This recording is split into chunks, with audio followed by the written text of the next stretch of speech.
Penny convinced me with her kindness and her graciousness to do this presentation. So I said, okay. Another thing I would like to share is that I normally, in the past, do not talk a lot about the motor vehicle accidents. I think that when you go through some really traumatic experiences, they never leave you. They don't leave you. You kind of try to overcome them a little bit, but they never leave you. So the reason that I chose the title Necessity is the Mother of Invention is because when you're going through some serious traumas, you're always looking for solutions. You're always looking to find something better than where you're at in the moment. So you're relentlessly searching for help or for another health practitioner, for a solution to your pain or whatever it is. So the three motor vehicle accidents were quite traumatic. I mean, my firstborn son almost died on the operating table. None of the accidents were our fault. The second accident, we were both involved in it. And then the third accident was my parents. My parents were involved in a motor vehicle accident. So what I learned from all of these things was after accident number 3, I learned to put both of my hands up and say, enough is enough. 3 is enough for me. I don't need any more. I learned to be able to say the words, because you can think the words, but it's a different thing when you can speak the words. So one of the things that I learned in the process of all of us healing our bodies for 9 years was that the importance of being present.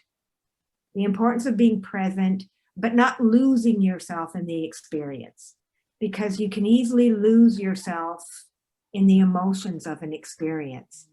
And then you're not really present because you're fragmented with all these emotions throwing you and feelings throwing you all over the place. So I learned how to ground myself, and I'll come back to that. One of the other things that I learned, and I'm sure everyone else here has learned because we're not in our 20s, I've learned how to let go. Like you learn how to let go. You learn how to let go of the expectations. Like you have expectations of outcomes and they don't come to pass and you're disappointed.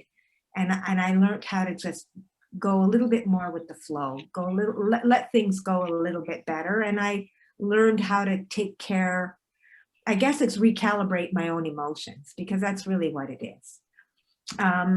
I also, getting back to self, is I learned that when you're a caretaker or you are caretaking and you have a caretaking role, it's easy to condemn yourself that you're not doing what the capability of you should do or things that you should do. So I learned to let go of judgment of myself, because I think that's one of the hardest things that we do is we're constantly judging ourselves. We judge our thoughts, we judge our bodies, we judge how we treat other people, we judge how we express ourselves. So we're constantly judging ourselves. And I think everyone here knows that there's nobody that's a harder critic than you are yourself, right? Because if I could listen back then to some of the things that I said to myself, I'd go, okay, now that's enough. You know, it's enough. So I learned to let go of judgment of myself. I also learned in the process of healing my body, the importance of learning how to take care of myself, learning how to listen to my body. And that meant controlling my thoughts, letting go of the fear of the future, learning how to find the gifts in adversity. And so what I found myself doing is constantly trying to find ways to keep a positive mindset, because it's not easy when people are trying to heal their bodies and they're hurting to keep everybody uplifted and keep a positive mindset, right? It's not easy at all. So I learned that taking a bit of time for myself, like walking in the woods with my dog every day, even if it meant 30 minutes, just removing myself and getting outside. I learned that consistent exercise was absolutely a valuable thing for my mind, not only for my body, but it purges. It helped me to purge some of the thoughts that were going on. I learned that taking better care of the food that I put in my mouth had a lot to do with how I felt. Because if I ate certain kinds of foods, like a lot of sweets or a lot of carbohydrates or just stuff that wasn't necessarily good for me, I was tired all the time. I found I was tired all the time. So I learned to get a grip on that. Um, I also learned to allow other people to be where they were at. So if somebody was hurting in the moment, I didn't have to fix it. You know, I could just allow that person to go through the process of the pain and then release the pain. So throughout all of that, um, I found I changed as a person. You don't necessarily have a choice. You either go with the flow and you change, or you create pain and anxiety and frustration for everyone around you. And so I like to take the path of least resistance. And for me, least resistance was just having a little bit of grace and learning how to just go with the flow with the events that happened. And sometimes my expectations were very disappointing, like very disappointing. Sometimes some of the things that the physicians said, things that came out of their mouth, were disheartening.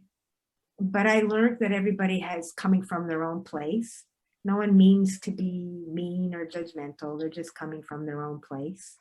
And I guess what I learned throughout all of that was just to never give up, on the people that I love, and to never give up on myself. And so I started doing some interesting activities outside. I would push myself as we started to get better and better, including myself. I thought, oh, well, I might as well, while I'm in this, I might as well try some new things and see if I enjoy them. And fat biking was one of them. And fat biking is actually a bicycle with significantly fat tires.